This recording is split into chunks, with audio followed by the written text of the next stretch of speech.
Well, hello again, and welcome to another episode of the Hyperion Adventures Podcast. I'm Tom. As always, I'm with my gorgeous, super smart, and Hamilton-loving wife and co-host, Michelle. Thank you. Hi, everybody.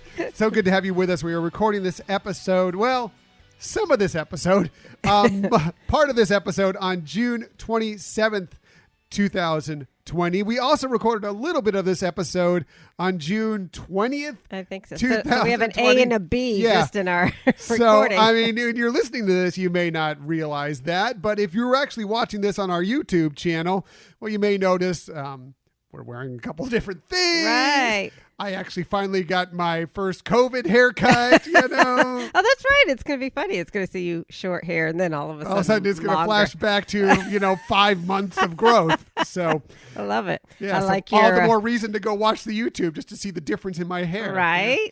And I love your Hamilton shirt. Yes, and I love your tartan that you're wearing there. Is that for, Well, he was a Scotsman. He was a Scotsman so from the Caribbean. Clan tartan, yep. He's a Scotsman in the Caribbean into New York. Right. And a founding father. And we're talking about Hamilton, and we'll get much more into Hamilton soon with our very special guests. Very excited about that. It was so exciting that we got to meet up with them. And it's not going to be the last time we're meeting up with them. Well, not the last time talking about Hamilton. I'm sure there'll be some other times to talk about other subjects as well, but we'll get more into that in just a little bit. Thank you for joining us today. In the future, you can find us most everywhere you get podcasts. However, the very best place to find us is on our own website, HyperionAdventurespodcast.com. And while you're there, why don't you go ahead and sign up for the newsletter? That's right.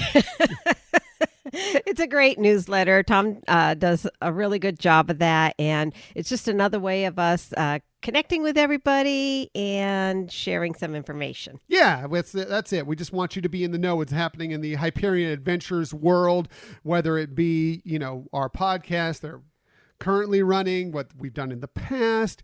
Maybe it's something from the Disney Dishes blog. I'm putting out the recipes that we're putting out there every week on there as well. So whatever's going on, if you sign up for the newsletter, you will be the first to know. Yeah, I was just going to say, you'll be in the know. You'll be in the Hyperion Adventures know. Wow. So special. Another way to be in the Hyperion Adventures know is to also follow us on social media. We are very active on social media. If you ever want to contact us, follow us through there. You can find us on Twitter at Hyperion Podcast. Wow, I'm struggling, and it's early in the day. I know. Although that was nice because you said it actually slow. Which is very rare most of the for time me. where you're... Blah, blah, blah, I'm trying to do my Lafayette impersonation throughout most of this stuff. Facebook, Instagram, and Pinterest at Hyperion Adventures Podcast. We are on YouTube. You can find our YouTube channel. Hello, everybody out on YouTube. Just do a search for Hyperion Adventures Podcast. We'll come right up there. Subscribe. You'll know whenever we release a new video. And you can always email us if you want to contact us for any reason. Ask a question, suggest a topic, just say hi, whatever the case may be, at HyperionAdventuresPodcast@gmail.com. Right. And another thing that we like to remind people of is how much we appreciate getting feedback, whether it be through email or through a review. Right. A review is a great way to give us feedback. Let us know what kind of podcast we're doing. If you enjoy the show, if there are things that we could work on. And it also allows other people to find that show who have a like interest much easier. There's some algorithms or something that I don't understand that goes on out there, which there's a lot of things that I don't understand that go on out there. No. Yeah. But that's one of the things. But really the easiest way for you to let people know that you enjoy this show, that they might want to listen to the show, is just tell a friend. That's right. Yeah. That's right. So as for today's show, we have lots of stuff for you today, including we have some information about a new Pirates of the Caribbean film that's getting ready to be put into workings. Yeah. And also Disney is retheming one of its fan favorite attractions. I know, that's exciting. It is exciting, but we've waited so long for this, so let's get right to it. Today's main topic of the week. So, Michelle, we are so excited about this. Obviously, we love Hamilton. One of the connections we made within the Disney community, yes, they are huge Disney fans, but just like us, they are also huge Hamilton fans. We couldn't very be smart, very talented. Right. Oh, that's for sure. As we found out from our anniversary I episode, know, if right? you listen to Gosh. that. We couldn't be more excited to bring on once again Keenan and Rachael from the Part of Our World podcast. Guys, welcome to the Hyperion Adventures podcast once again. Good to be here again. Yeah, thank you so much for having us. Very excited to talk Hamilton. Yes. It's a long time coming. Oh, I know. man. And we thought we were going to have like another year to plan this because originally it wasn't going to be coming out till like October of next year. Right. And suddenly they put with this whole COVID thing, they pushed it all up. And now thank we're you, getting Disney Plus. Thank you, Lin-Manuel Miranda. Let's go to the main person. Thank you, Lin. Yes. So, Turns guys. out we don't have to wait for it. Very good. Quick. I mean, he was Hamilton Hamilton. puns. Hamilton Get would have ready. worked on it nonstop. Burr would have made us wait for it, right? Yeah. As we'll get into That's here. true. Coming on. Right. So, guys, again, thanks for joining us on the show.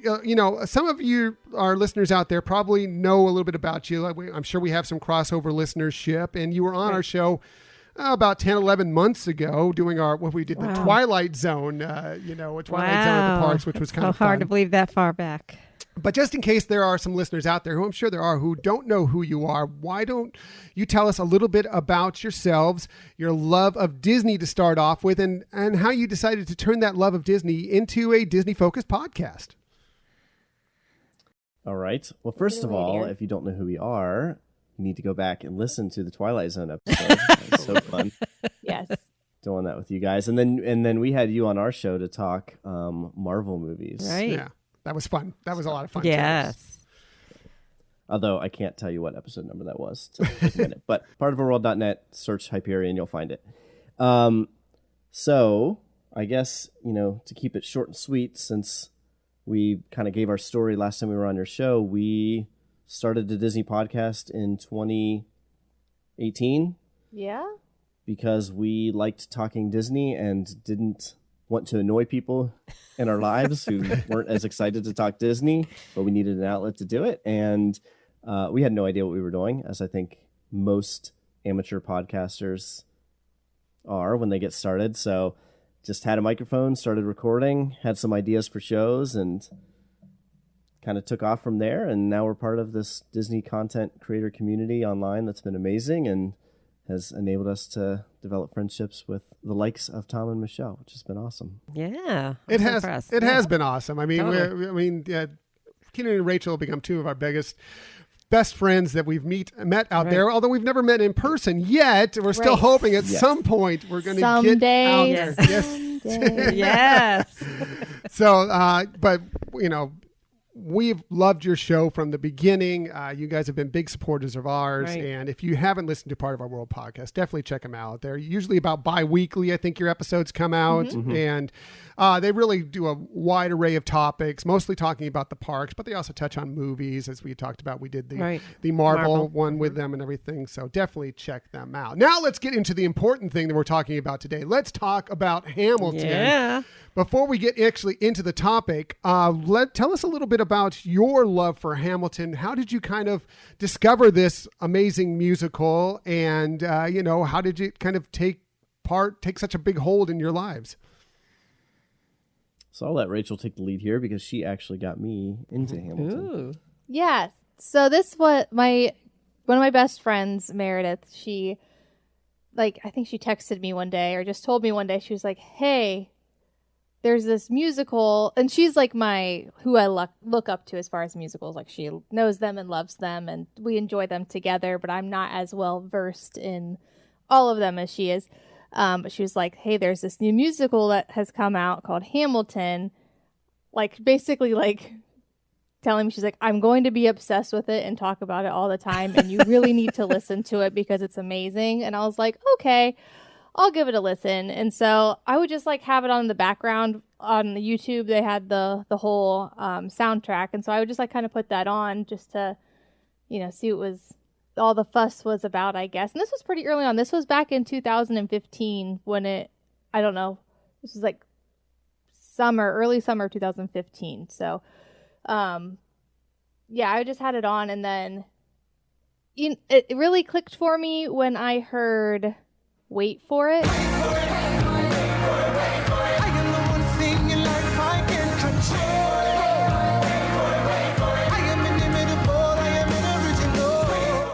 Because I had it on the background, I was like, okay, like it wasn't totally, firing all cylinders for me. But then I was like, oh, what is this song? And so then I like went back and started listening to the whole series again, or soundtrack again, up to that point. Then I'm like starting to like look it up on Wikipedia and see like what the story is exactly and what's going on, like. And so then it just kind of became more and more of an obsession from there. And so I was listening to it all the time, and I'm like trying to like get Keenan in on it. And I'm like, hey, this is really good. You should listen to it. Hey. And I was like trying to explain. I was like, it's like rap, and it's about the revolution and Hamilton's life. And when you explain it, it is like, if you just explain it with words, people are like, what? I mean, now it's so, it's very popular and people like understand more. But I think in the beginning, you're like trying to explain it. You're like, this is what it is. And you're like, okay. But it was when I played, what was One it? Last Time? One Last Time, yes. One last time. Relax, have a drink with me. One last time. Let's take a break tonight, and then we'll teach him how to say goodbye. Just say goodbye, you and I. And it was a George Washington song. Oh, it was because when Obama was leaving us, and so I was like, this song reminds me of Obama, and so I played it for him, and he like, I don't know how he felt about the whole parallel with Obama or not, but the song itself, he was like, oh, and then I think Something clicked. Yeah, something clicked for him there, and Yeah, admittedly, the first time I heard it and she pitched it as like, it's like a rap rap Broadway musical that's about history. I'm like, okay. And she played, I think it was My Shot. yeah, it was My Shot. And I was like, this is like bad Christian rap. That's what I compared it to. Because Yeah. I was used to listening to, just mainstream rap and Or Broadway musicals. Yeah. or Broadway musicals. Yeah, nothing in between. And I don't know, there was something about My Shot that just, it starts off with Lin-Manuel Miranda, who I love him, but his voice isn't the best. It's a little nasally. And I was kind of like, this doesn't really do it for me. So ironically, One Last Time intrigued me. And I think part of it is I could connect it with a moment in history, whereas My Shot, it was like, what's happening? Like, what's he talking about? So I decided to listen to it on my own. I was driving home from somewhere, and I was in my car, so I put on the YouTube playlist for Hamilton and started with One Last Time, and I was like, yeah, this is great. The very next song was Satisfied.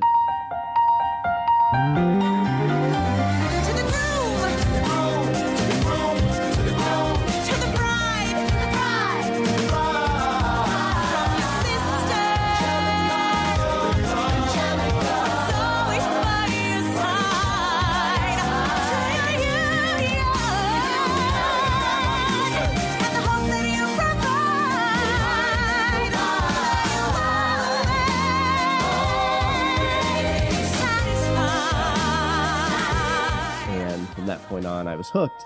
And so for me, it was funny that she pitched it to me as, hey, it's this hip-hop musical, but in reality, it was more of the R&B songs that kind of won me over.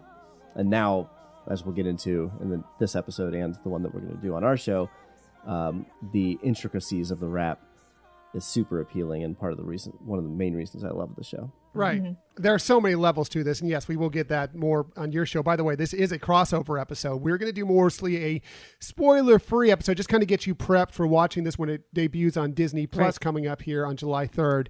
But we're also going to go over on Part of Our World's podcast on their show. And then we're going to really get into more of the spoilery aspects, really break it down, get more in depth in these songs. And there is tremendous depth. So many times that we've listened to these songs hundreds of times, and we were still picking things out of them that are interesting. If you know, like Star Wars, if you think about the way John Williams develops a score for Star Wars and how the music, there's theme songs for different characters, and sometimes they blend into each other, and there's even aspects of certain themes that go.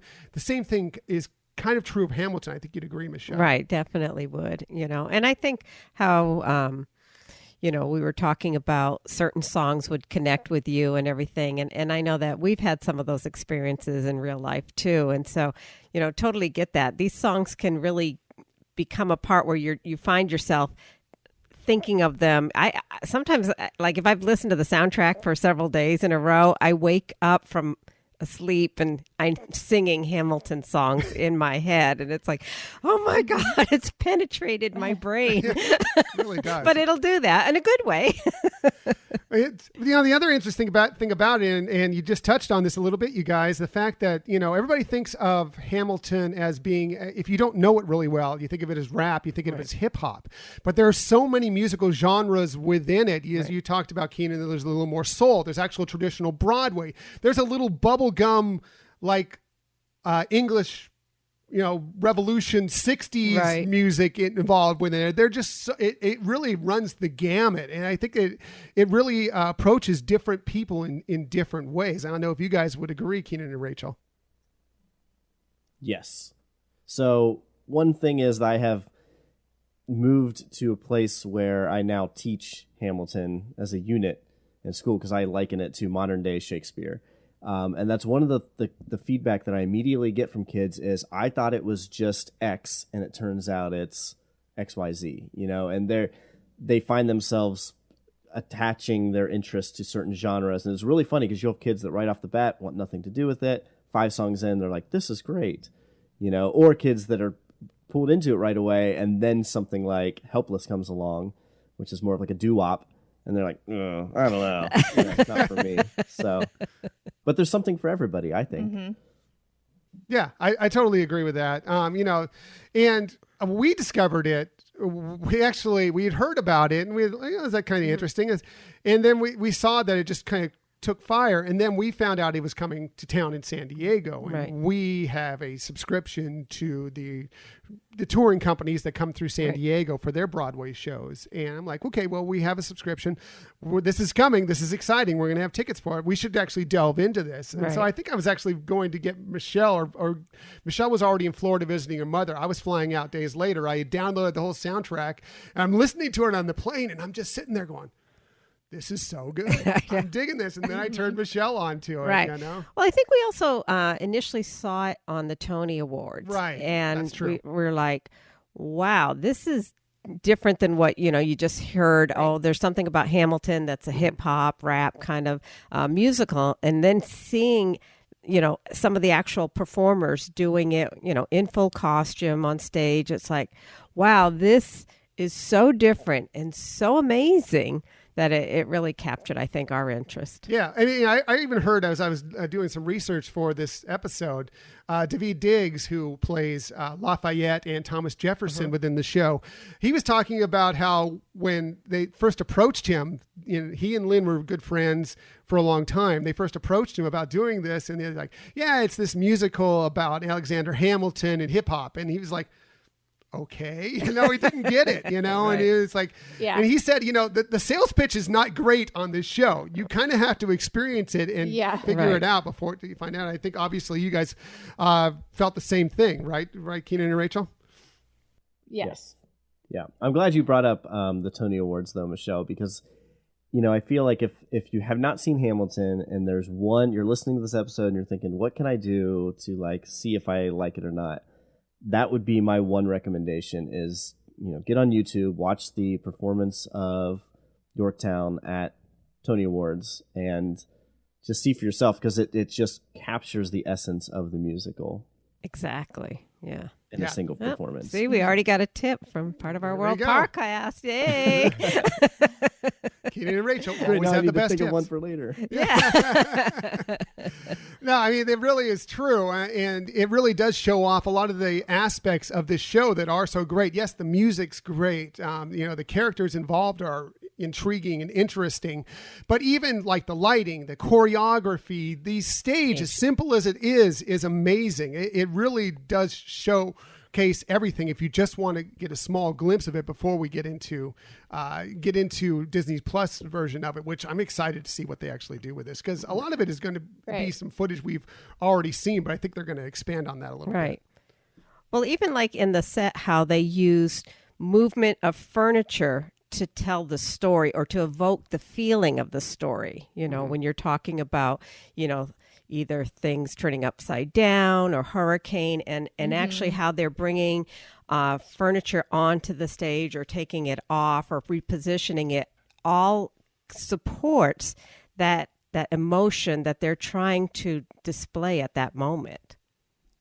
Precisely. Yeah. Precisely. And then they had the turntable, which is on stage, Right. which provides a feeling of movement and, you know, brings people in and out of the center stage of different scenes. It's really an interesting development and just a clever piece Right. of, you know, of stagemanship there that really drives the story in many ways. Right. Yeah, the stage design is top notch and pretty innovative. And I don't know about you guys, but when we saw this live, and we've seen it twice, we were fairly far away both times. And so I'm really looking forward to seeing just a lot of the action that takes place on stage and the stagecraft up close and personal. Yeah, we've been blessed enough to see it. Right. We've been blessed enough to see it from different angles. We've seen it from far away to the side. We've seen it from far away to the center. But we also, like, when we got these tickets when we were at Orlando, Right. That were like, they were elevated, but they were like literally like on the left side of the stage, like right next. We can almost overlook the stage. So part of the stage, unfortunately, was cut off to us. But there was really an interesting viewpoint, since we had seen the show several times, Right. to kind of see a different look at all the choreography. Yeah. I think we could have waved to the performers and they would have seen us. true. It was just, it's kind of at an angle that, like you said, it was closer to the stage, just off to the side quite a bit. But true. I mean, as your guys were pointing out, this was, and Lynn said this herself, you will now have the best seat in the house, Right. not only for the show, but for the original cast, which, you know, you're saying, hey, there's so many Right. people that brag about, hey, I got to see the original cast. Well, now you could be one of those people as well. Yeah. Maybe not on Broadway, but still just the same. Which, yeah, I'm really excited about that, because the cast that we saw, it's like they were really good. You know, we saw two different casts, and there was things we liked and things we didn't like or had to adjust to from, because like when you're so familiar with the Broadway soundtrack, because, you know, we've listened to it like 100 billion times, but, you know, it's like, wait, this isn't what Burr is like. Right. So, and you need to, you know, when you do go see the musical live, you kind of have to go in like not comparing and being like, this is but it's just hard when it's what you're right. used to. Yeah, So- no, you're totally right. And I read somewhere that if you are going to go out to see the play, the best thing to do is not listen to the soundtrack for about a month beforehand, so you don't have that, you know, keen sense of comparison in your head at Yeah. the time you're seeing the play. I feel like it's so ingrained in my head that I don't know if that would help, but But on Disney Plus, it's not a going to be month an isn't issue. long enough. I know, right? I mean, that's the one thing, it does get ingrained in your head. I suggest that for somebody who's interested in watching this, that it is good to listen to a little bit of the soundtrack, just so you can kind of get used to the metering going in, because it's hard to follow your first time if you're just going in there raw. It's going to be tough to keep track of all these words. I think I read somewhere that there's like almost 24,000 words within this musical, and that was part of Lynn's idea why it had to be hip hop, is they wanted to get so much information in that the only way to really do it was to do that kind of metering that rap and hip hop provide. So that's why if you're not, you know, ready to go, and at least I guess with Disney Plus you can back up if you miss something, but it can fly past you pretty quickly and you can miss some points. So you know. Right. Yeah. Thankfully, we'll have a visual, which makes a huge difference. Because when you're just listening to audio, especially before you've seen the show, you're trying to fill in pieces of the puzzle and kind of imagine what's happening on stage. And I admittedly misinterpreted the events that when I saw it, I was like, oh, that's what they were doing, or that's what that's supposed to look like. So I think having the cues that we get from the actors and from the stage, you're right. It's still going to be tough to follow if you haven't heard it or aren't familiar with it, but you can probably fill in some of the blanks by just watching, which again is like kind of how Shakespeare is. You might not understand every single word of the language, but you can see the way they're interacting with each other.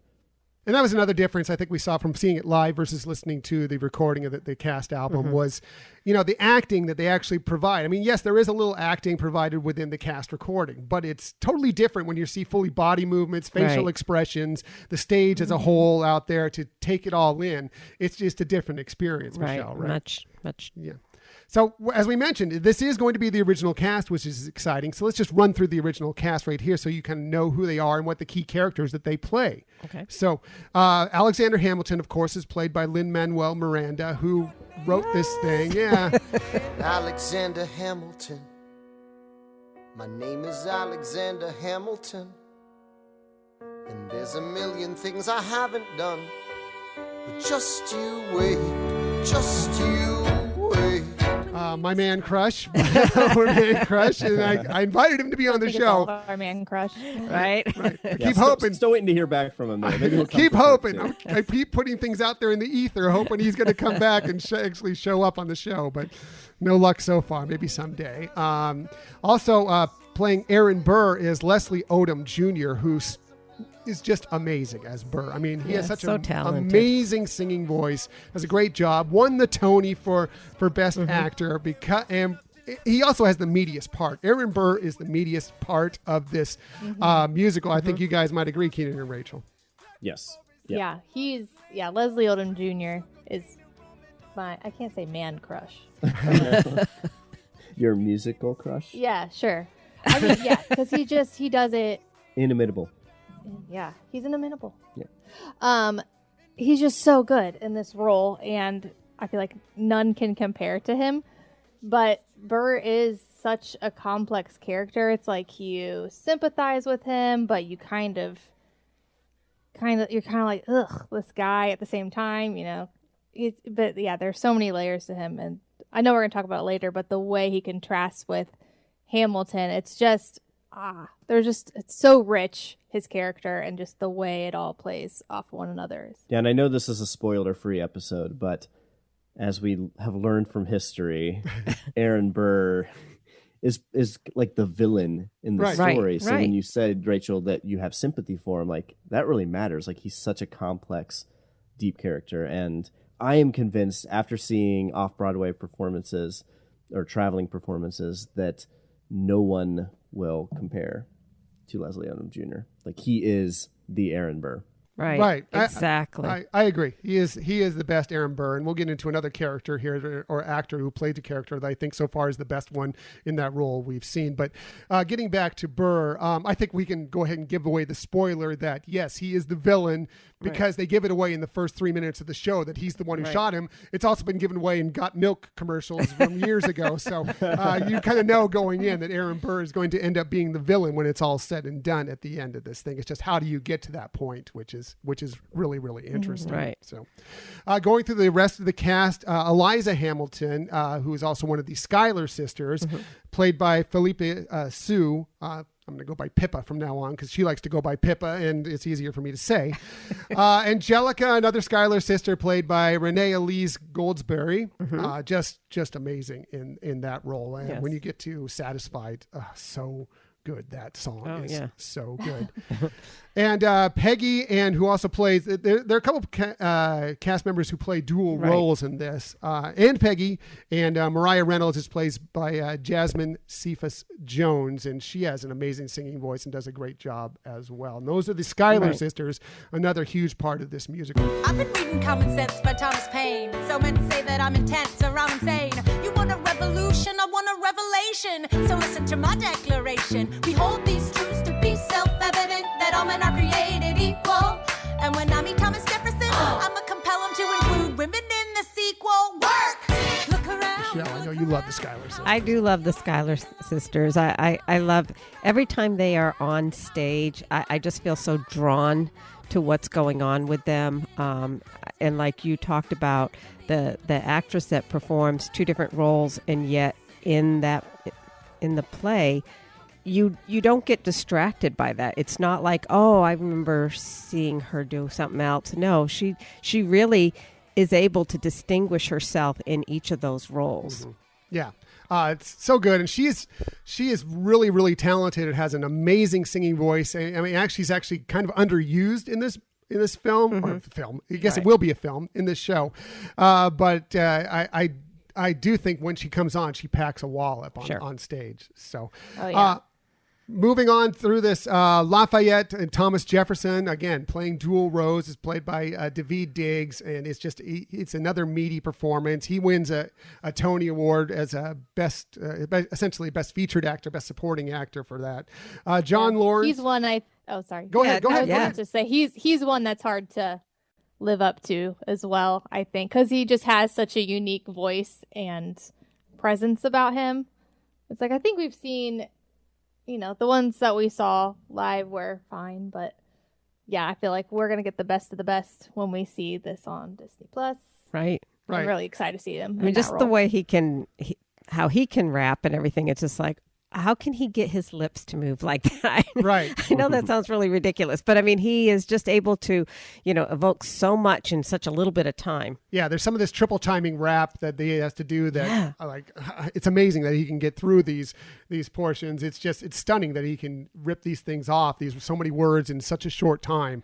You'll be amazed by it when you see it. Right. And what did they call on Broadway where they each night they would do a drawing and they'd have some of the cast members come out and do little things within the lottery system out there. And so I remember seeing about the Ham for Hams. The Ham for Hams performances. Yes, that's what it was. I was like, what was that? Yeah. And so I remember one of them was having people just out there outdoors trying to mimic Lafayette's little rendition there. Taking this horse by the reins, making red coats weather with blood stains. And I'm never gonna stop until I make them drop, I burn them up and scatter the remains down.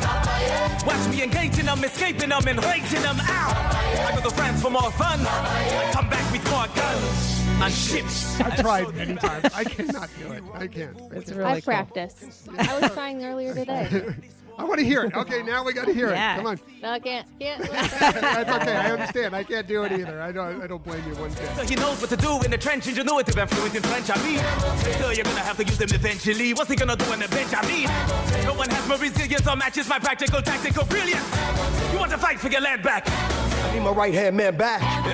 Fun fact about the Carnival World crew is that we have done Hamilton sing-alongs, I guess, where we get together with a couple friends and everybody for each song takes a role and then sings along with the soundtrack. It's super nerdy, but a lot of fun. Yes, And very nerdy. I'd love to do that for anybody like who a Zoom tries to do thing. Lafayette is like just fumbling at something. Yeah. I know. Yeah, That's we when you tried just to- got to lip sync or something. You Yeah.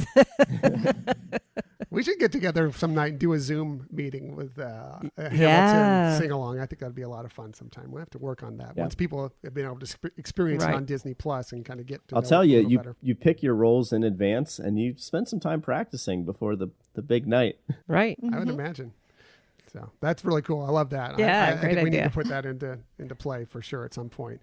Also, John Lawrence and Philip Hamilton, played by Anthony Ramos, who's going to be showing up. He's worked with Lin many times recently, and he's going to be in the Heights movie, playing the role that Lin-Manuel Miranda played on stage Nice. for that. So that was supposed to come out, I believe. I'm so excited for that. Yeah, I Right? think it was supposed to come out this summer, but like everything else, it got pushed back as well. So still looking forward to that too. Okay, let's see if I get this right. Hercules Mulligan and James Madison is played by Okriete Onandawan. Okriete Onandawan. From now on, if we mention his name, it'll be Oak, because that's what he likes to go by, and I cannot get that right. So that's going to be right. Yes. Here's another role that I think we have not seen another actor in our time seeing this show portray it as well as this person does on the original cast, and that is Chris Jackson as George Washington. He is George Washington. I know Michelle and I were talking about it before, and he's like, he's one of Lynn's best friends.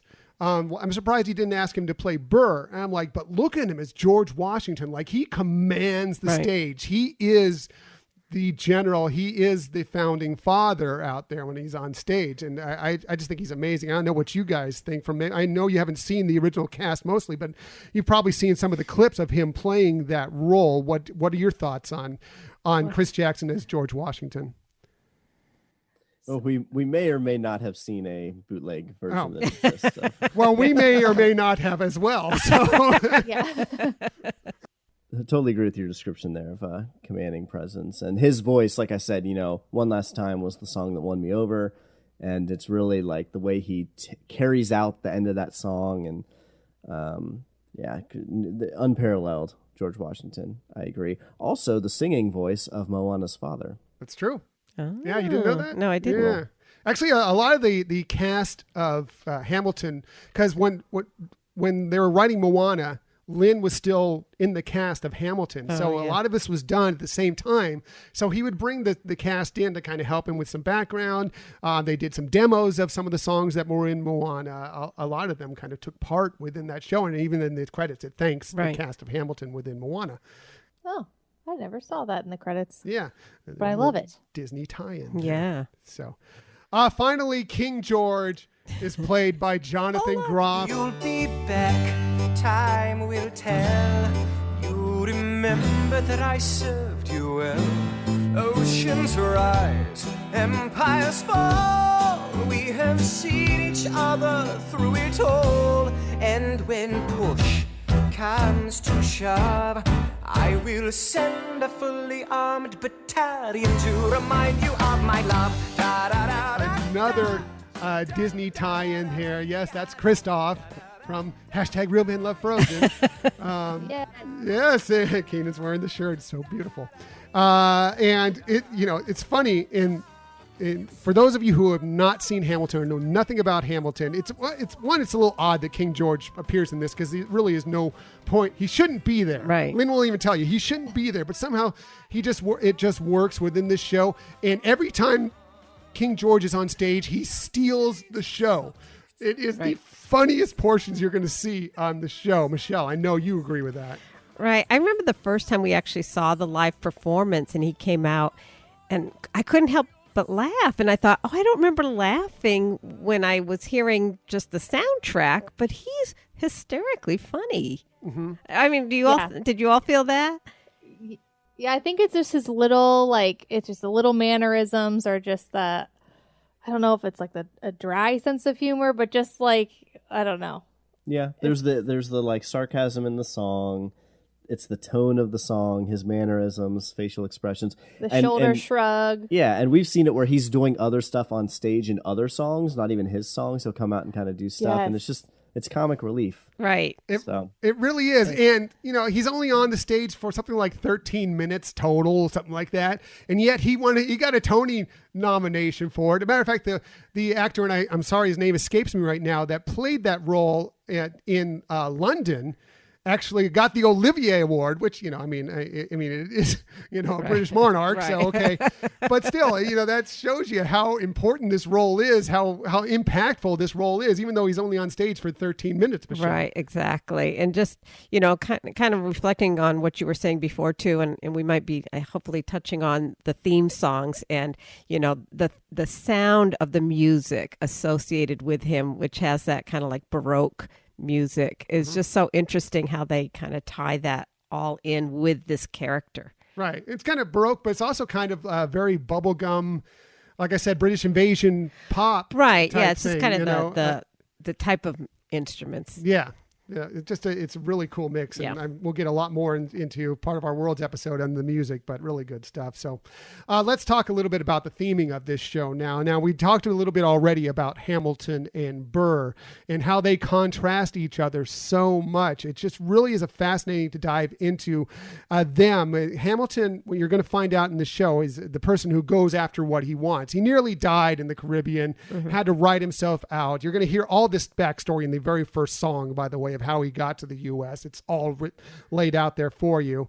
But he goes and gets what he wants. Burr, meanwhile, he's, I'm just going to wait and see what happens and just go which way the wind blows, and find out what's best for me. And it really is a contrasting style that comes up so many times within this show. I think you'd agree, Keenan and Rachel.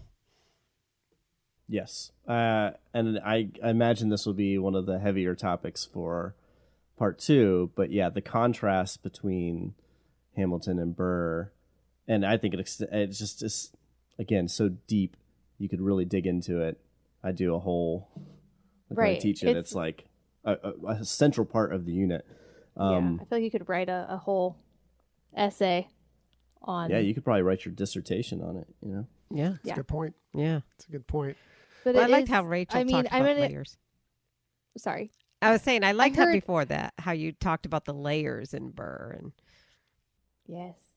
I love Burr. I love his character. I think in real life, like the real historical Burr was kind of like a thumbs down dude. Right.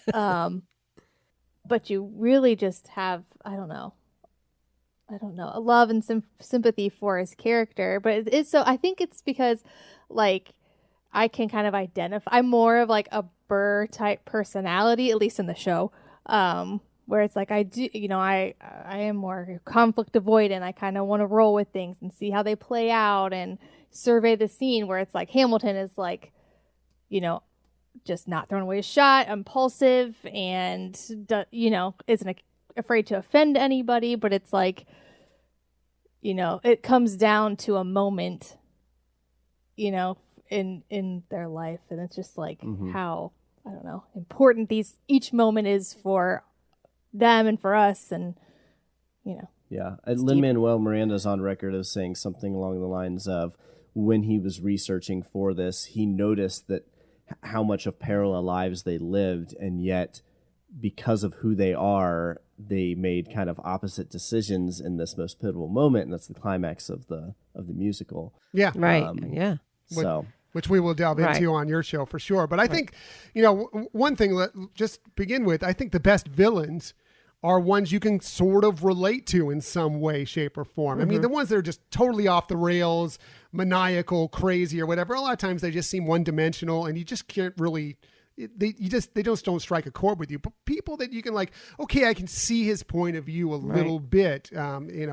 Those kind of people, those kind of villains are the ones that I embrace the most. Michelle, I don't know if you agree. No, I totally agree. And, it's interesting looking at the two of them because at different times in the play, they each want what the other one has. It's just they still can't come to grips of how to approach life in the same way. Yeah, that's a good point. That's a really good point. So, but yeah, I mean, it'll go through as you're watching the show. You'll see it a lot. They run into each other a lot. Some of this was was kind of a historical, was changed historically for drama purposes by Lin. But the end is the fact that they were within each other's lives quite a bit, and so they kept running into these issues, and it is what ended up being the finale of this show, and the finale, as we've already talked about a little bit. As far as the music, we already talked a little bit about that. It is the metering you're going to find out that's going to be interesting for you, and maybe a little tough for you to take in at first, of course. They've talked a lot about how there was so much information they wanted to get in, so they needed to approach it in a different way. But I find it interesting, Keenan, and it's funny because I think one of the first times we talked about Hamilton, I mentioned how I kind of believed he was very much like the modern day Shakespeare. You have taught him as Shakespeare. Maybe you can kind of address this better as how Lin and this musical specifically it approaches is similar to Shakespeare. Yeah, I mean, from a teaching standpoint, I straight up replaced Hamilton, or replaced the Shakespeare unit with Hamilton. And it's because, when let's say you're trying to teach about, like you said, metering, Shakespeare, it's all about iambic pentameter, but you're also teaching rhyme schemes and assonance and alliteration and all these different poetic devices, not to mention imagery, metaphors, similes, all that stuff. And part of what Lin-Manuel Miranda did that's so brilliant is he weaves this like tapestry of all these different characters and these stories, and does it in a very poetic way that, yeah, it's hip hop, but what I'll have my students do a lot of times is just read the lyrics before we listen to a song and look at it as if you're reading poetry, and you'll see that it is very much just this, again, layered, complex poetry. And you start to pick up all these little, this connects to that, and, foreshadowing and all sorts of stuff where it's just, you really can, as far as an English teacher goes, I don't want to get too nerdy or boring with what an English teacher teaches, but I could teach pretty much an entire year's worth of literary devices just using Hamilton. Wow. Do you find it a challenge? I don't know if that answers your question. Sorry. No, that's actually perfect. That's great. Do you find it a challenge where you are teaching this without the visual of the actual play, or is it easier than to get into the content because you don't have that other distraction? It's a good question. A little bit of both, because you can focus more on like literary analysis and close reading and all the boring stuff English teachers make you do when you're looking at words on paper. But I also show, I show the Tony Awards clips. I show Lin-Manuel Miranda when he first presented Alexander Hamilton to Barack Obama it was like some presidential dinner or whatever. And it's before he had anything else really written. He had one song.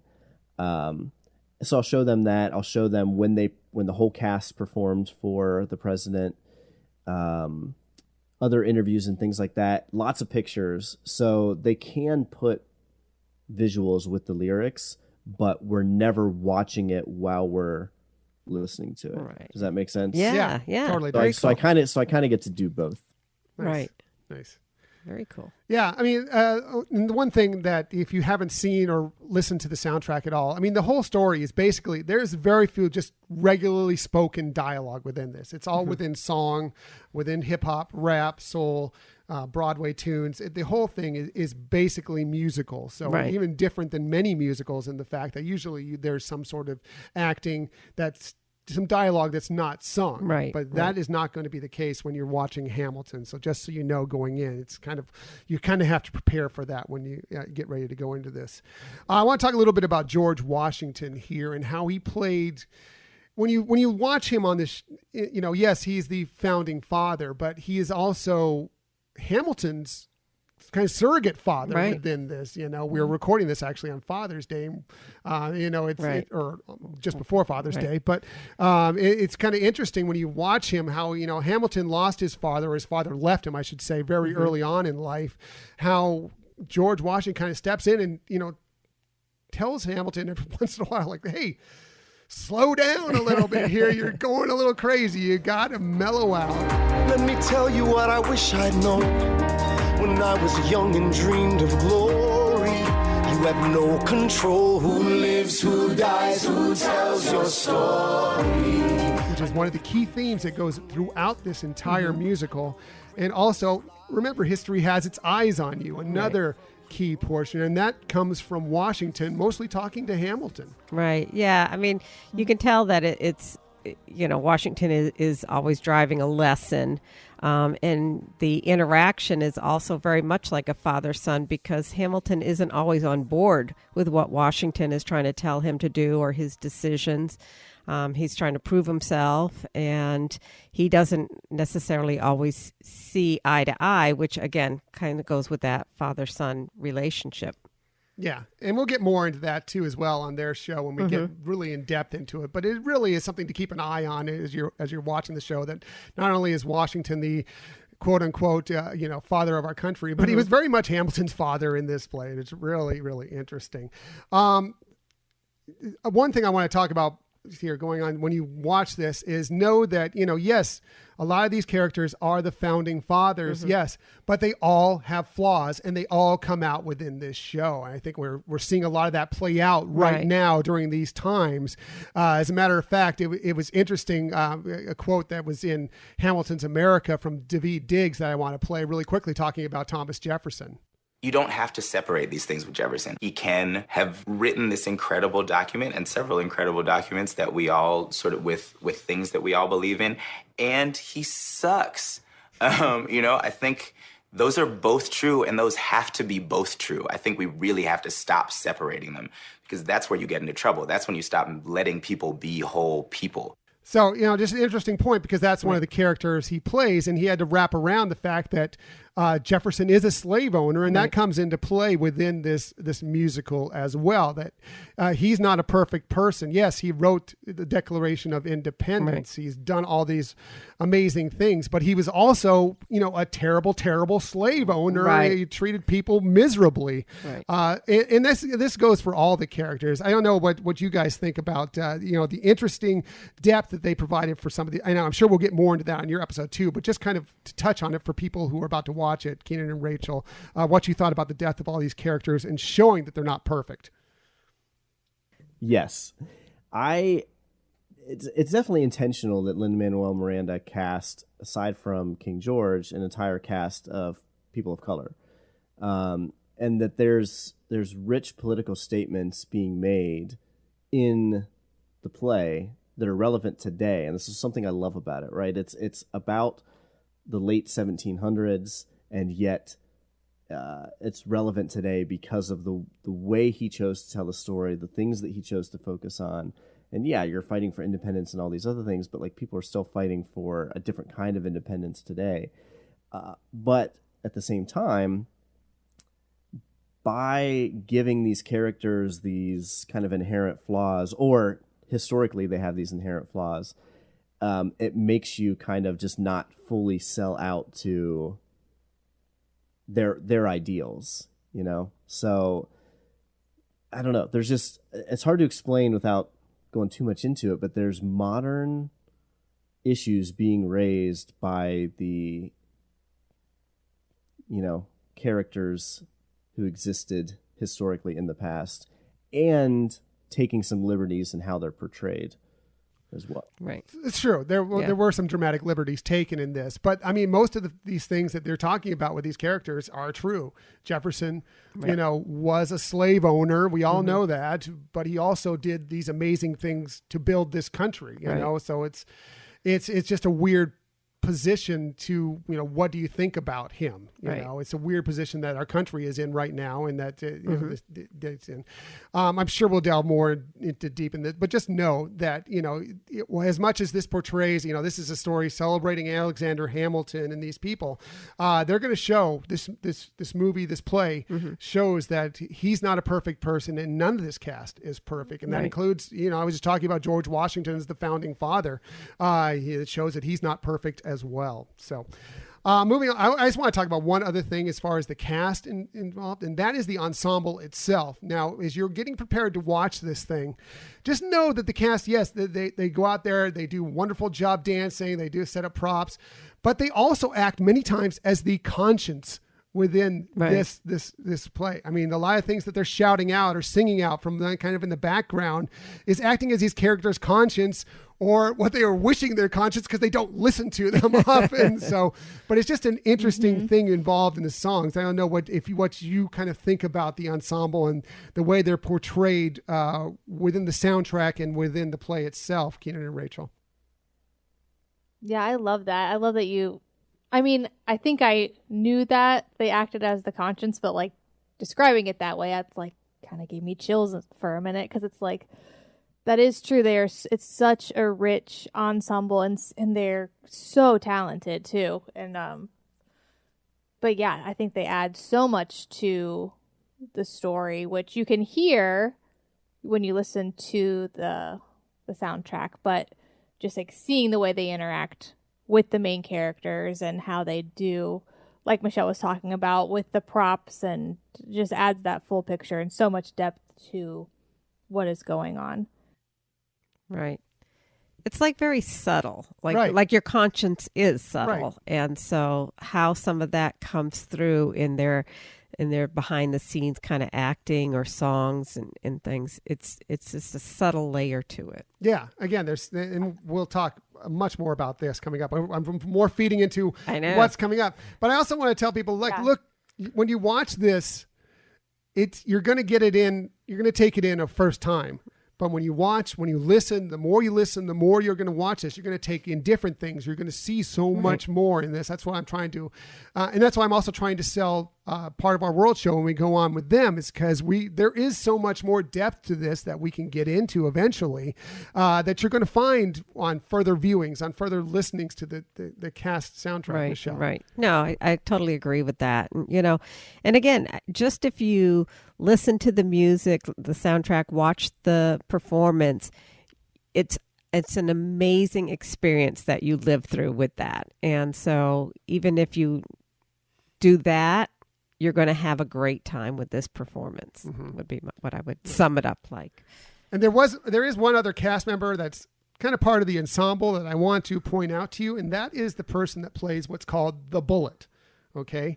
There is one character that you're going to find with this that is continuously going to arrive in certain situations, that is you'll see is the Bullet. It's a really interesting character. And this is something that I want to tease again for part of our World podcast, because we're going to delve deeply, I'm sure in part anyway, into the reoccurrence of this character within the show, because it's a fascinating thing once you figure out who this person is as a part of a cast and where they keep showing up. So anyway. Yeah. I mean, it adds to the fact that Lin thought of so many details. Well, not just Lin, but his whole, the whole group that Tommy Kail, Eddie Blankenbuehler, came up with the entire group. It was Alex Lacamoire, the entire group that put this thing together. You know, that they had really thought of a lot of details. Yeah. So, but that is just really cool stuff. I don't want to get too much more into the play, because I think we've kind of we're starting to broach into the spoilery subjects, because it's tough to do, because we just love this show so much that's what we want to do. Right. We could sit here for hours and just break this thing down. And we're going to do at least a portion of that coming up here on Part of Our World podcast. Right. But I'd really be interested. We'll have to keep it from being a 3-hour. Yeah. Tough. We'll keep it normal length, but it's really hard not to just go off the deep end into talking about some what of this about stuff. this? Yeah, I had another thing to say about the conscious thing. I was like, but it might be a little too deep for.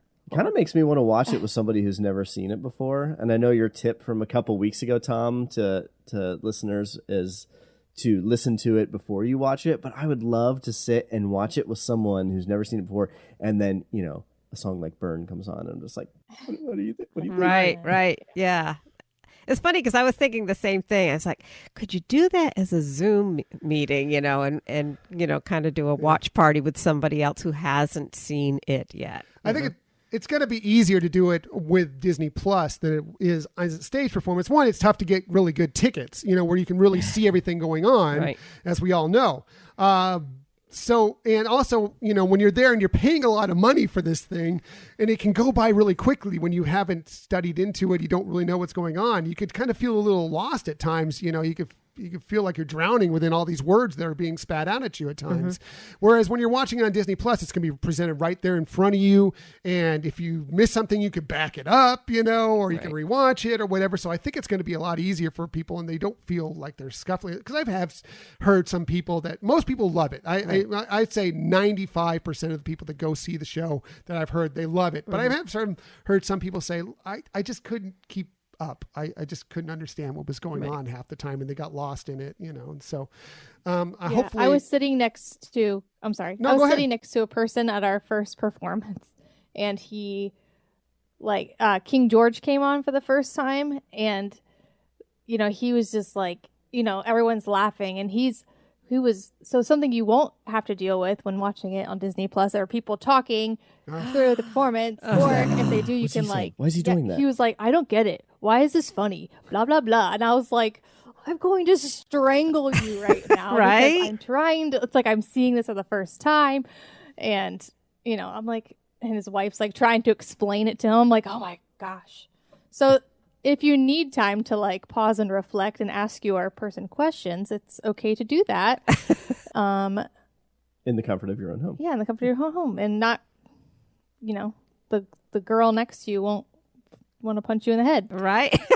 It's actually one of my pet peeves that's going on right now. And it's like virtually every time we go see a musical or play or go see even the movie. Even the movie. Yeah. Right. And just people just thinking they're on their own couch in the living room talking to the person next to them, asking questions. It's like, no, watch them. Ask the questions afterwards. Right. Watch the movie. You're messing it up for the rest of us, okay? Anyway. No, don't get me started. Right. Yeah. So, I mean, considering this is hopefully an episode that's going to help people who haven't been exposed to Hamilton or haven't seen it, maybe have heard the soundtrack. Love to hear from you, Rachel and Keenan, on what would be some of the things that you think would be helpful either to know or to watch for to have somebody have that first experience be its best. I was thinking, and I am kind of a person where it's like when it is all coming at me, I cannot process. And even just, I don't know. So I'd maybe recommend this for all musicals, but this one, since it is very fast paced, kind of looking up the story ahead of time, like just like looking up the synopsis, maybe if you don't want to see spoilers, but at least look up like the plot or. Could read Ron Chernow's biography. That might take a little while. So this is like more, 8 inches I'm thick. more of like a Spark Notes. What's the word? Cliff Notes? Cliff's Notes. Spark Notes was like, my day and age. What about you, Keenan? Yeah, so Tom's advice, you could listen to it. That certainly would be one route. Some people I can imagine maybe don't want to know the full story. And you do, if you listen to the soundtrack, you do get the entire play. There's one song missing from the original Broadway recording. And like you said, Tom, there's no dialogue in between. But it's not like Les Mis where they're singing dialogue throughout the whole thing, which I can't stand, actually. So sorry if I just offended some Les Mis fans like my wife.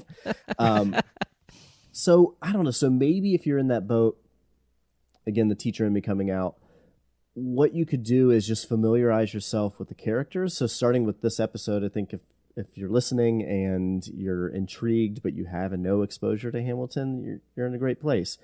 You could take it a step further by maybe putting a visual to the characters, seeing what Hercules Mulligan looks like, seeing what George Washington looks like. So when they're coming out on the stage, you're not like, wait, who is that? And what's that guy doing? You kind of have a face to a name sort of thing. Yeah, cool. Good point. I think they also do a good job with the costuming, so you know right off the bat who are the main characters. The ensemble is pretty much dressed in kind of off white, and so you'll know them. And then the main characters come out, and they are distinctive within their colors. They all have different colors that they wear. Hamilton and Burr are completely different. Jefferson completely different. And so you kind of have the idea of who they are right off the get-go, and that kind of helps as well. Right. I think you did great, Michelle. Oh, definitely. And even like the fact that we talked about themes reoccurring with the characters. Even though their costumes may change somewhat, they have similarities that connect them. It's like the line thread through them is similar. So, but I think the biggest thing for me confusing the first time was the fact that actors who play characters in Act 1 change their role in Act 2. So that's maybe another thing to kind of pay attention to understand, okay, this Daveed Diggs, the guy who's playing Lafayette, he's going to look different, but he's also playing Thomas Jefferson in Act 2 and just being ready for that switch. Right. So do you all have like songs that you either associate with yourself or that you for some reason you just like at a certain point in your life said, this is kind of like my theme song or something in relationship of that song to yourself? Yes. Do you want to go first? Go ahead. So what was it, 4 years ago, I was leaving one school and applying for a dream job. I was a middle school teacher. I wanted to teach high school in this award-winning district. And on my way to my interview, I'm listening to My Shot. I'm pumping myself up. I'm past patiently waiting, I'm passionately smashing every expectation, every action's an act of creation. I'm laughing in the face of casualties of sorrow. For the first time, I'm thinking past tomorrow. And I am not throwing away my shot. I am not throwing away my shot. Ayo, I'm just like my country. I'm young, scrappy, and hungry, and I'm not throwing away my shot. I think I listened to it on a repeat, just like going to this job interview and got the job. And so it's like forever solidified as like, I'm not throwing away my shot. And now I've got this awesome teaching job that I love and get to teach Hamilton. Nice. Nice. Yeah. That's Yeah, cool. I like so many of them. Like, so it's hard to say. But I love Eliza. You said all characters have their flaws except, and I'm going to add except Eliza. She is a perfect character. Sure. She's the heart of the show. But- Right. She's the heart of the show. She's so great. But one song that I listened to and that kind of makes me, I don't know, it makes me think of meeting Keenan the first time is Helpless, and just like those first, Right. like, I don't know, those first moments of meeting, and she's just, smitten by him and just talking about, those first, it's before they get married and things like that. So You looked in my eyes and the sky was the limit. yeah. Does- And you look back at me and suddenly I'm helpless. Oh, look at those eyes. Oh, yeah, I'm helpless. Down for the count and I'm drowning and I'm helpless. I'm so into you. Look into your eyes, so into you. I'm helpless. I know I'm down for the count and I'm drowning and I'm he does have lovely eyes. Very nice. Very Very cool. nice. So that's one. But I love the Burr songs too. Wait for it. Like I said, just because personality wise, I do identify as more of a She's a Burr. Burr. And that song is just so good. Right. Right. It is. It's just great. Yeah. That's another one you can look Fills up. They my did soul. they did a little pre-Tonys thing, like it was an ad. You can find this on YouTube, where it was actually one of those surround, like the virtual surround videos or whatever, but it has the entire cast there and just Leslie Odom Jr. in the cast. It's all a cappella singing "Wait for It." If you can find that on Wow. YouTube, it's spectacular. It's amazing.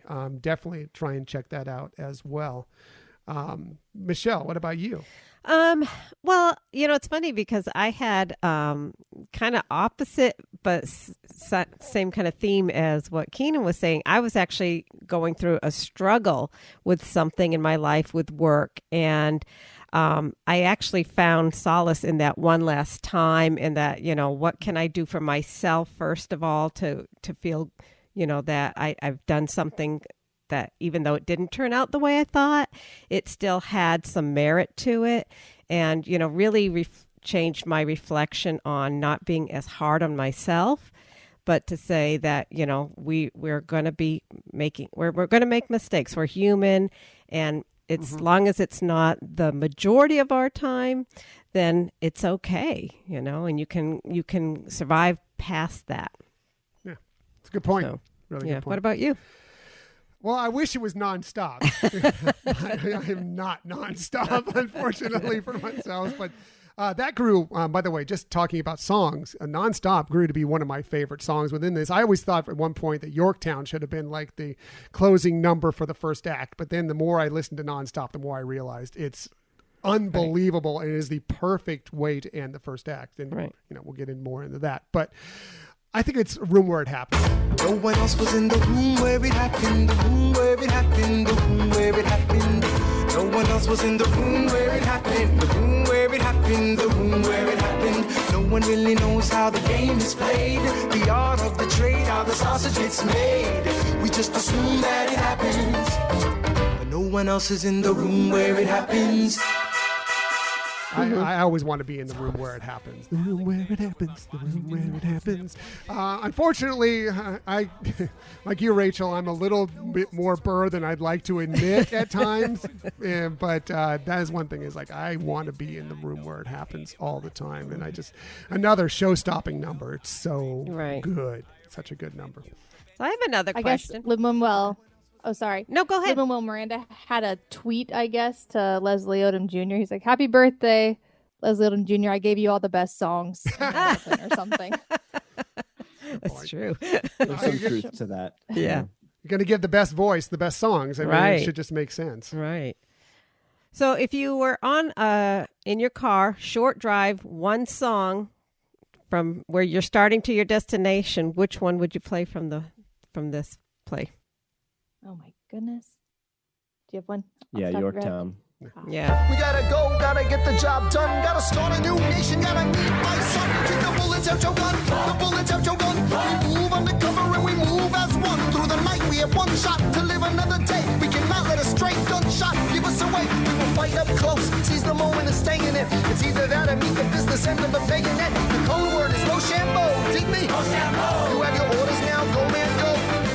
it's somehow that has become my favorite song. And like you, Tom, I thought for the longest time it should conclude. It's such an epic conclusion to Act 1. But Nonstop is very fitting. And then there's a medley and all this stuff so musically it also fits. But Yorktown has kind of taken its place as I think my go-to song. Maybe not favorite, my go-to song in Hamilton. Yeah. Me too, actually. And again, it's funny because when I'm listening to the soundtrack, I'm thinking when I hear that song, oh, it's the end of Act 1. And it's so funny that we all have that essence when we're hearing that song. Okay, Rachel, one song. I'm all over the place. It depends. Am I feeling moody? Do I want to belt out a song as I'm, driving? Do I feel like crying right now? Because if that's the case, I'll listen to Burn and just cry. Yeah. Or It's Quiet Uptown or really anything from that too. But wrecks me every time. Yeah. The first couple notes of the piano, I'm just like, ugh. I just immediate tears. But I'll probably have to go with Nonstop as well because I love that song. How do you ride like tomorrow wanna ride? How do you ride like you needed to survive? How do you ride every second you're alive? Every second you're alive, every second you're alive. It does it shows that contrast between Burr and Hamilton once again, which I just love. And I think it showcases Burr's voice once again, or Odom's voice really. But yeah, and you can sing all the different parts. You get a little bit of everybody, and so true. Yeah, switch around. It's fun. I love Nonstop. I've grown to love it more and more the more I've listened to it. There's so much depth to it. Everybody's theme song comes into play within it. Like I said, different characters have their different theme songs, and it all comes into play in that. And it's a perfect capper to Act 1. Right. But Yorktown, World Turned Upside Down is my song. It's the song that I try and make sure if I'm doing a Run Disney race, that I time it out, that I'm hitting a certain point as I'm expecting to cross the finish line. Don't always time out that way, but that is my goal. And a couple times it's happened, and it's the best when you get to that point where it's just going right around when Hercules Mulligan shows up and it just goes.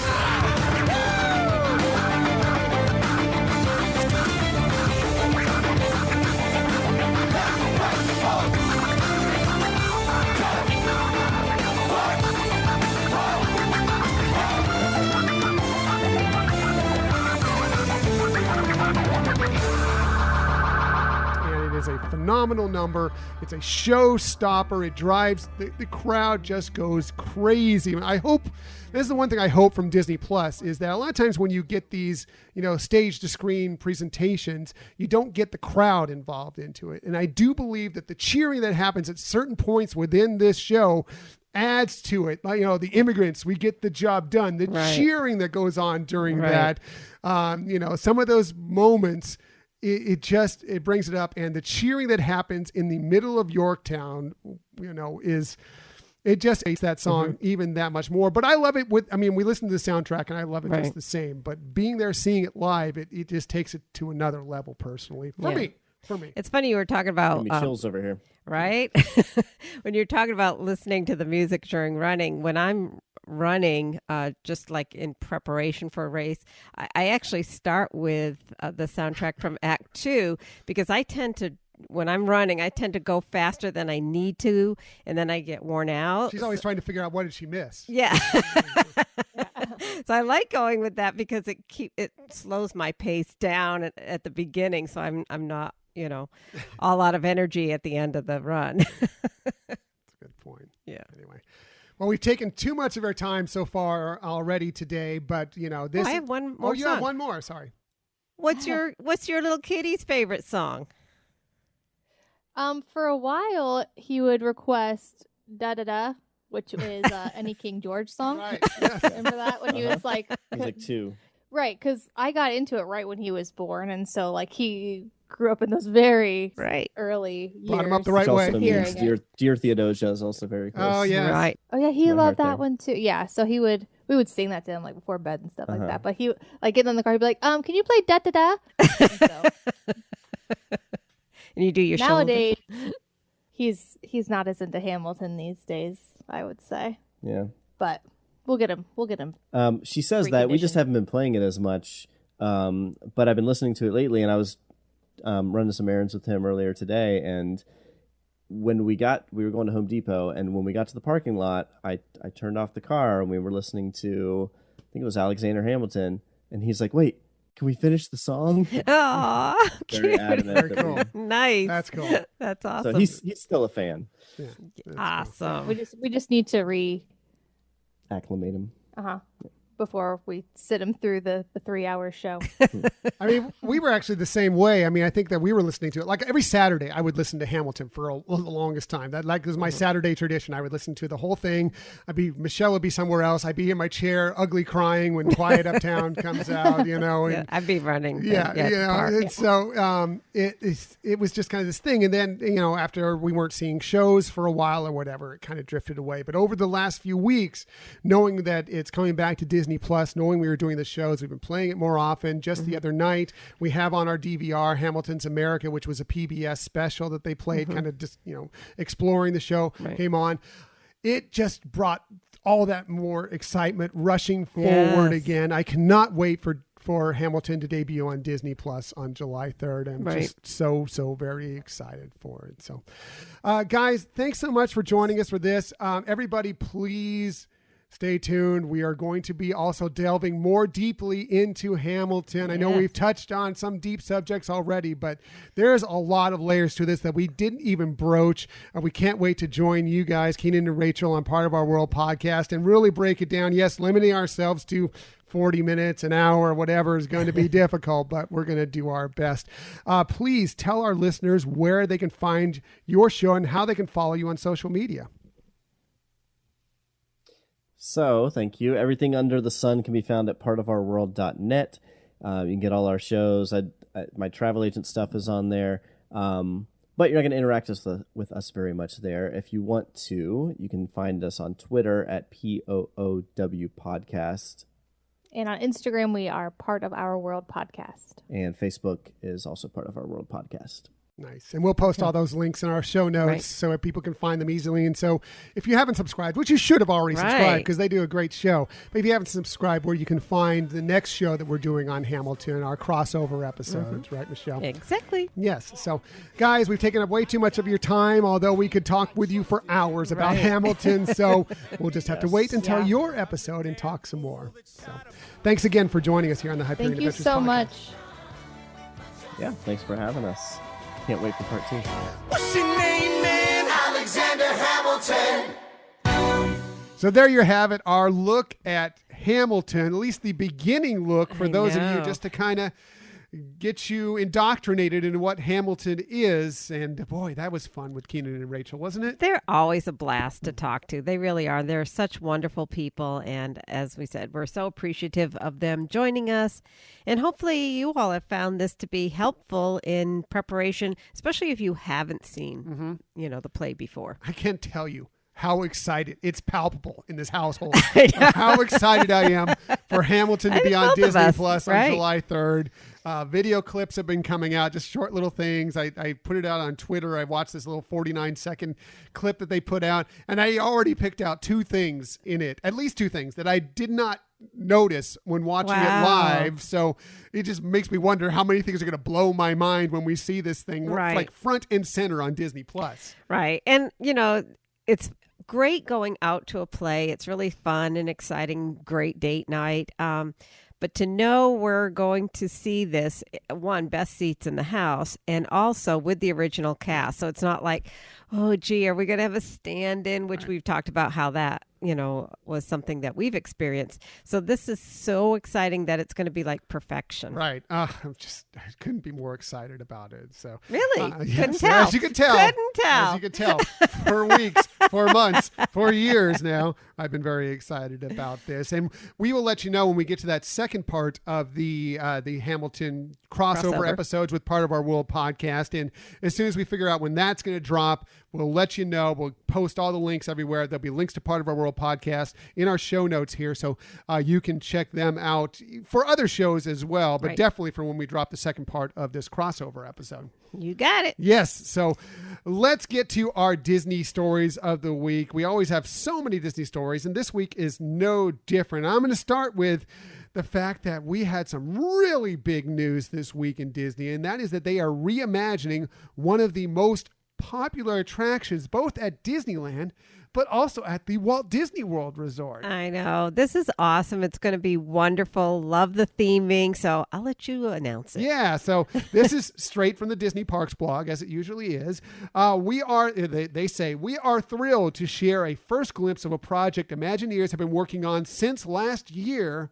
Splash Mountain at both Disneyland Park in California and Magic Kingdom Park in Florida soon will be completely reimagined. The theme is inspired by the all-time favorite animated Disney film, The Princess and the Frog. Yay. Such a great film and such a great idea of what to do with that attraction. Definitely. And plus, although it's the same attraction, I'm sure for the most part it will be a new experience because you get to see a different theming, different storyline. So looking forward to it. I'm so excited for this. Here's what they go on to say. They say that they're going to pick up this story right after the final kiss and join Tiana and Louis on a musical adventure featuring some of the powerful music from the film as they prepare for their first ever Mardi Gras performance. So they're even throwing a little Mardi Gras theme into it as well. That's awesome. I could not be more excited. I know. For this. I'm almost as excited as Hamilton. Nah, not really.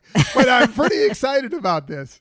Yeah, I am too. I love the idea, and I can just see the vividness that's going to come through on that attraction. So I'm looking forward to it. Yeah, they go on to say, Tiana is a modern, courageous, and empowered woman who pursues her dreams and never loses sight of what's really important. It's a great story with a strong lead character set against the backdrop of New Orleans and the Louisiana Bayou. If you haven't seen The Princess and the Frog, what are you waiting for? It's a great film with amazing music. I was just going to say, the music animation is fabulous. Is spectacular. It's just really, really good. The story is just so touching and so... Yeah. All I could say. I mean, that one's come out in a lot of our top 5 songs or storylines related to that. So. For sure. So, Charita Carter is the senior creative producer leading the project at Walt Disney Imagineering. And she shared, quote, like Princess Tiana, I believe that courage and love are the key ingredients for wonderful adventures. I'm delighted to be part of bringing this fun-filled experience to our guests, end quote.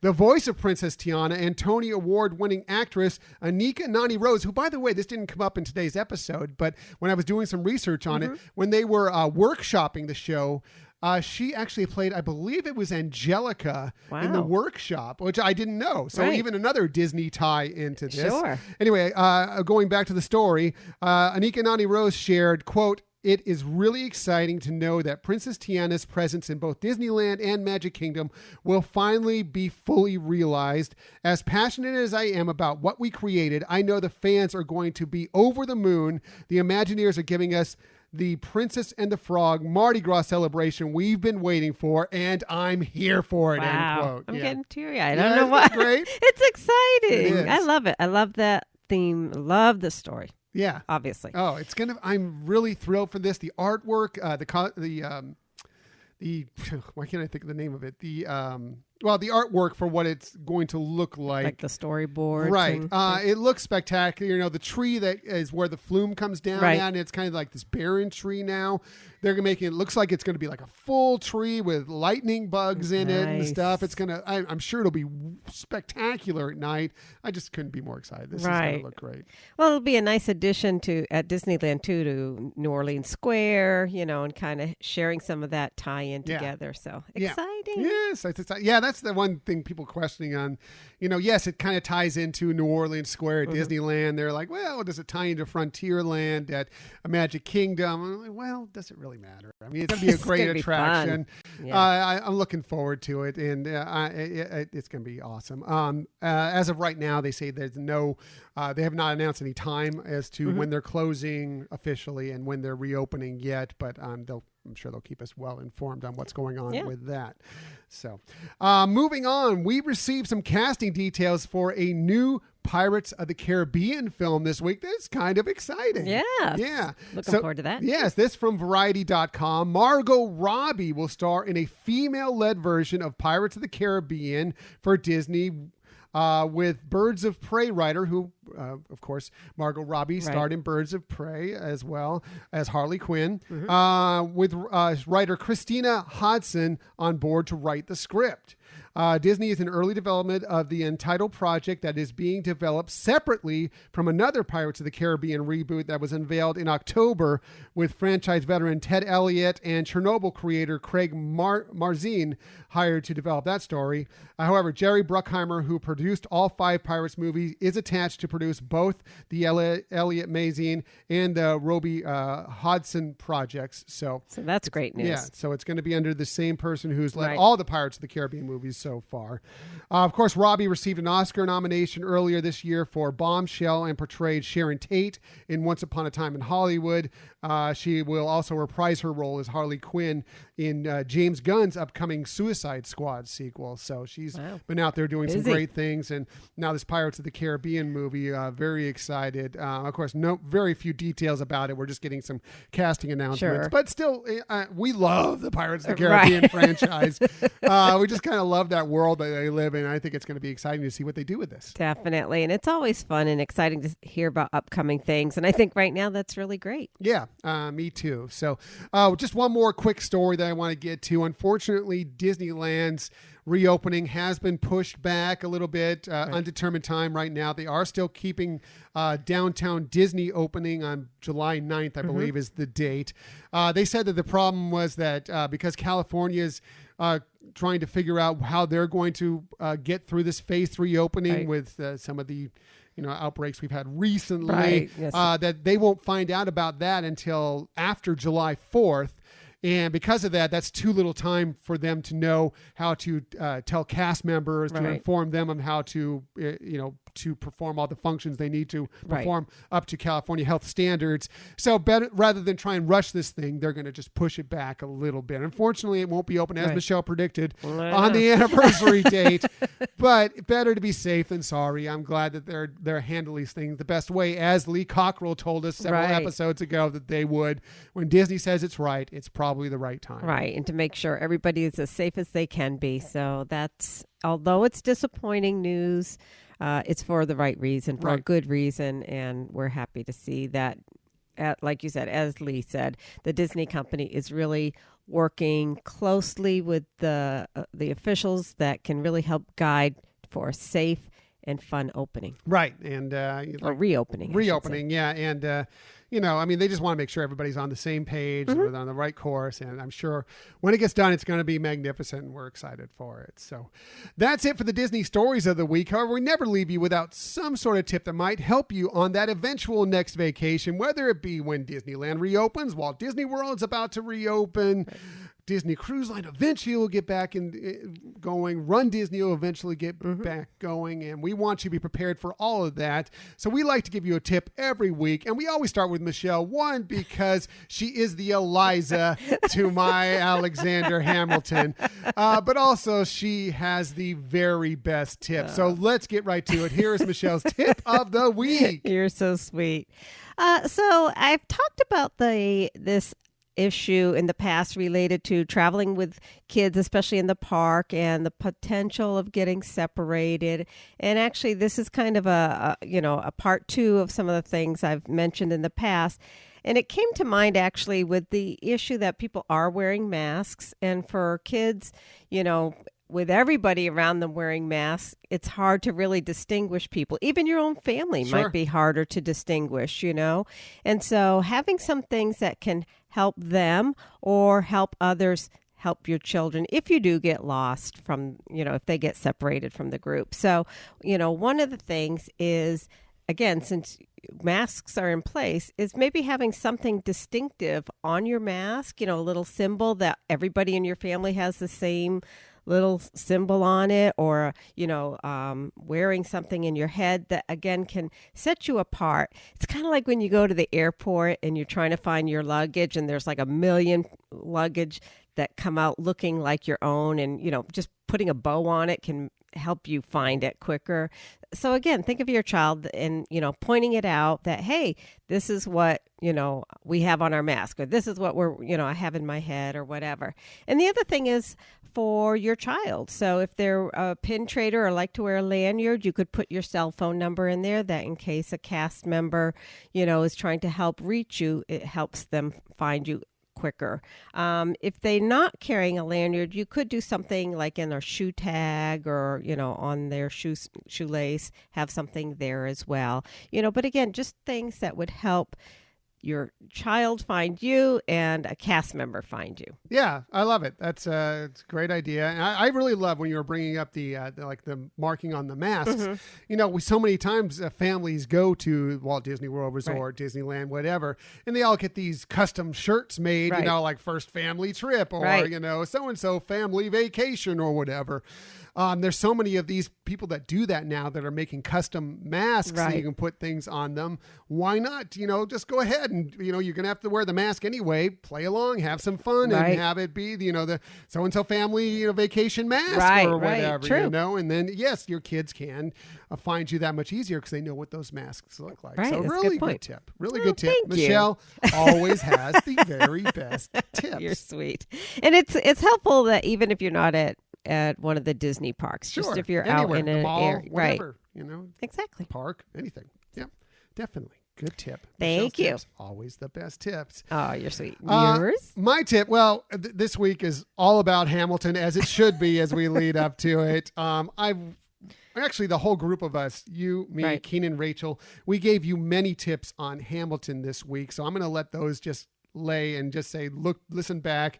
Those are all great tips to prepare you for. You're listening to Hamilton. But the one more thing I'm going to drop on you is that the Disney Dishes blog this week, selfish plug, whatever, plug. We are going to be preparing you to watch Hamilton with a variety of Hamilton themed cocktails this week. So I will want you to pay attention to social media. Go to the Disney Dishes blog and check it out if you want to have a little libation to enjoy your viewing of the $10 founding father without a father to find Hamilton. We're going to have a bunch of them out there. Things like America's favorite fighting French martini, the Hamel Colada, the Alexander Hamilton Fizz, I think it is another one, the Bourbon Manhattan. We're going to, in the eye of the hurricane. We're going to have a few drinks out there for you to enjoy. One of those is bound to hit your wheelhouse of what you enjoy. Right. So, and we might have one or two non-alcoholic ones. Yeah.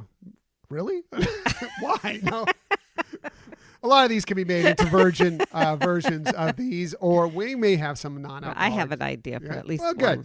Good. Mm-hmm. Why? No, just kidding. No, it's great. We want the whole family. Drink in between. We want the whole family to get involved, so we will definitely do that as well. So pay attention to us on social media. Watch the Disney Dishes blog. We'll have all sorts of new, interesting cocktails for you to check out and enjoy Hamilton that much more. Right. And let us know what you're going to be using to celebrate, whether it's fun food that's associated with the play or some of the cocktails, or you may have some of your own ideas for drinks. So let us know what your plans are. Absolutely. Yes, definitely hit us up. There are many ways you can hit us up. Best place to find us, by the way, is on our own website, HyperionAdventuresPodcast.com. You can always sign up for the newsletter. That's one way to hit us up or to get to be knowing the more about the show anyway. Yes, and you'll be glad because it's a fun newsletter. It's a funky newsletter. Very funky. I don't know. I still say you put the fun in the funky. As long as I don't put the funk in funky. You do not. Funk. You put the fun. Funk. That's why she sits over there. Also, please follow us on social media. We're very active on social media with the likes of Keenan and Rachel, for that matter, on Part of Our World podcast. You can find us on Twitter at Hyperion Podcast, Facebook, Instagram, and Pinterest at Hyperion Adventures Podcast. We do have a YouTube channel. Please check us out on YouTube. All you need to do is go do a search on YouTube for Hyperion Adventures Podcast. We'll come right up. And then if you just hit subscribe, any video, you'll know whenever one of our videos comes out, just like hopefully this one. Yes. If I don't screw another one up. Well, you're getting better. I am You're getting learning better. a lot, so very proud of you. Very slowly, but I am getting better. Nah. And of course, you can always contact us through email at HyperionAdventurespodcast@gmail.com. Great way to suggest a topic, answer any questions that we have, or just to say hi. We love hearing from you, and that's a great way to get in contact. Yeah, it's with always us. fun hearing from people. And always fun and exciting when we do receive a review, whether it's stars only or an actual review. We love it and we appreciate it. We really do appreciate it. And all of our people that have dropped us reviews so far, anybody who decides to do it in the future, we love it. We appreciate it so much. You guys Definitely. are amazing, as are all of our listeners. Yes. You are all amazing. Thank you for listening to the Hyperion Adventures podcast. We look forward to sharing some time with you again next week. Until that time, I'm Tom, I'm Michelle. and we hope that you have a hammerific week. Bye.